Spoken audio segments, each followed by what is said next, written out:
Useless है और वह उसे बाहर करना चाहता है, पर इससे पहले कुछ वियर्ड होता है। उसका ड्रोन ऑफलाइन हो जाता है और सिस्टम अरीना में मैसिव पावर सर्ज डिटेक्ट करता है। चू मान लेता है कोई हाई लेवल मॉन्स्टर आया है और जांच का आदेश देता है। फॉरेस्ट में एक लड़का गॉब्लिन होर्ड से घिर जाता है और उनका चीफ मैसेकर का आदेश देता है। बाकी ड्रोन्स डिस्ट्रॉय कर देता है। हमारा हीरो हाइडिंग में है और समझता है कि ड्रोन्स के बिना वह फॉरबिडन स्पेल टेस्ट कर सकता है। नतीजे ड्रामेटिक हैं। स्पेल एक्टिवेट होते ही मॉनिटरिंग रूम ब्लैकआउट हो जाता है, अलार्म्स बजते हैं, हायर अप्स पैनिक करते हैं। जो सोचता है कोई हाई लेवल डार्क एंटिटी आ गई है और इवैक्यूएशन का आदेश देता है। हीरो अपनी स्पेल अनफोल्ड होते देखता है। डार्क एनर्जी सर्ज होती है और एक टेरिफाइंग फोर्स बनकर सब कुछ क्रश कर देती है। गॉब्लिन्स अनाइलेट हो जाते हैं। चीफ उसे देखकर अपोकैलिप्स विटनेस करने जैसा एक्सप्रेशन देता है और फिर वही एंड पाता है। सिस्टम उसे एक्सपीरियंस देता है। वह स्टेटस विंडो देखता है। लेवल सीधे 10 हो गया है, जो कभी टेस्ट में नहीं हुआ। उसे लगता है ज्यादातर एक्सपी इलीट मॉन्स्टर से आया, लेकिन सवाल ये है इलीट मॉन्स्टर सीक्रेट रेल्म में था ही क्यों? वह सोचता है, पर तभी उसकी नजर लूट पर पड़ती है। पायोनियर एम्बलम जो एजिलिटी परमानेंटली बूस्ट करता है और एक हुक क्लॉ, दोनों ऑरेंज ग्रेड, रेयर और एक्सपेंसिव। क्लॉ बेचकर वह रिच हो सकता है और वह पैसे में रोलिंग डे ड्रीमिंग शुरू कर देता है, लेकिन अनाउंसमेंट कैंडिडेट्स को वापस बुलाती है। तभी डार्क फोर्स उसे घेर लेती है और ट्रैप्स उठ खड़े होते हैं। वह तुरंत टेलीपोर्टेशन स्क्रॉल एक्टिवेट कर एस्केप कर जाता है। रीग्रुपिंग होते ही कैप्टन जो सभी को सिटी लौटने का आदेश देता है। सही भी है, मिलकर भी वह रेल्म की एंटिटी से नहीं लड़ सकते। रीइंफोर्समेंट्स का इंतजार करते हुए डार्क एनर्जी अचानक वैनिश हो जाती है और मॉन्स्टर्स रेल्म से बाहर नहीं आ सकते। जीवाई समझ जाता है मामले उनके पे ग्रेड से ऊपर हैं और रिपोर्ट करने निकल पड़ता है। हमारा हीरो पूछना चाहता है, पर वह उसे जाने को कह देती है। रास्ते में उसे वोंग यूई से कुछ आंसर्स मिलते हैं। एकेडमी मिस्टीरियस डार्क पावर की वजह से बंद हो गया है। वह सोचता है वह फोर्स एलीट मॉन्स्टर से थी या कुछ और था। यू उसके एक्सप्रेशन को ट्रॉमा समझती है और रीअश्योर करती है कि उसकी डिफेंसिव स्पेल्स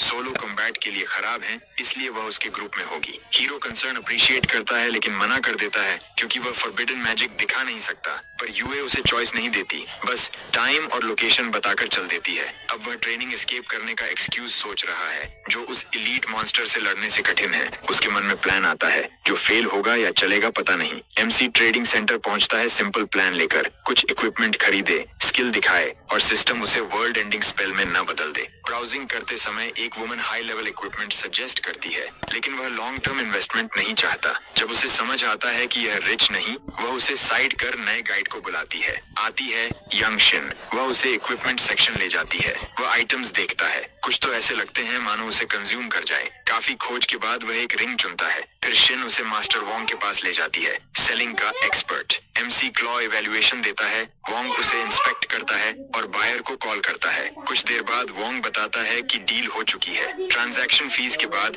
हमारा हीरो लगभग 50,000 क्रिस्टल कॉइन्स लेकर जाएगा। वे थोड़ी पेपर वर्क पूरी करते हैं और हमारा हीरो सोचता है कि वह यहाँ रहते हुए और सामान भी खरीद सकता है। इसी दौरान वह वुमन जिसने पहले उसे इग्नोर किया था, अपने सहकर्मियों के साथ गॉसिप में बिजी है। वह बड़े पैशन से अपनी पसंद बताती है, वेल्थी, पावरफुल और दिखने में भी अच्छे।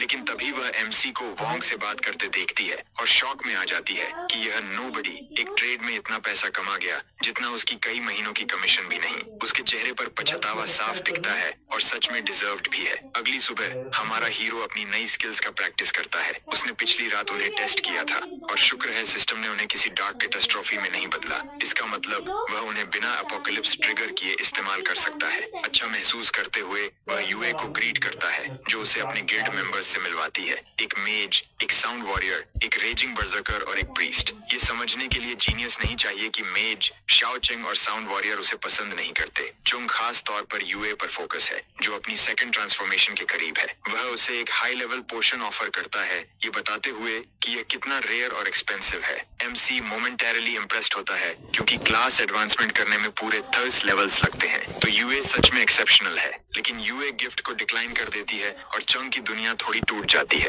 वह इंसिस्ट करता है, लेकिन यूए को इससे ज्यादा जरूरी काम है। वह हमारे हीरो की तरफ मुड़ती है और चंग यकीन नहीं कर पाता कि यह नोबडी उसका टाइम वेस्ट कर रहा है। वह इंसल्ट ब्लर्ट्स कर देता है और यूए उसे वार्न करती है, लेकिन वह रुकता नहीं। एमसी जो बस खड़ा है, सोचता है कि क्या सोशल तौर पर एक्सेप्टेबल होगा कि वह चंग पर फॉरबिडन स्पेल डाल दे और कहानी खत्म करे। चंग का ईगो इन्फ्लेट होता जा रहा है और प्रीस्ट गर्ल शायद इनकमिंग डिजास्टर सेंसिंग करके उसे रोकने की कोशिश करती है, लेकिन वह उसे चुप करा देता है और हीरो पर एक और इंसल्ट फेंकता है। इस बार हमारा हीरो मूड में नहीं कि इसे इग्नोर करे। वह चंग को बोलता है कि वह रैंडम पोशन को ऐसे दिखा रहा है जैसे ये कोई लेजेंडरी आर्टिफैक्ट हो। साउंड वॉरियर चंग को सपोर्ट करता है और एमसी को प्रूव करने की चैलेंज देता है। बहस करने के बजाय हीरो पायनियर एम्बलम निकालता है और उसे यूए को ऐसे थमा देता है जैसे ये कोई बड़ी बात ही ना हो। पूरा ग्रुप शॉक हो जाता है। हीरो चाहता है कि यूए इसे ले और ये स्टोरी बना देता है कि उसने इसे घर पर पाया था और हमेशा उसे देने की प्लान थी। यूए इसे यूज करती है और उसके स्टैट्स शूट अप हो जाते हैं। इस पॉइंट पर चंग के ब्रेन सेल सर्वाइवल मोड में है। वह विश्वास नहीं करता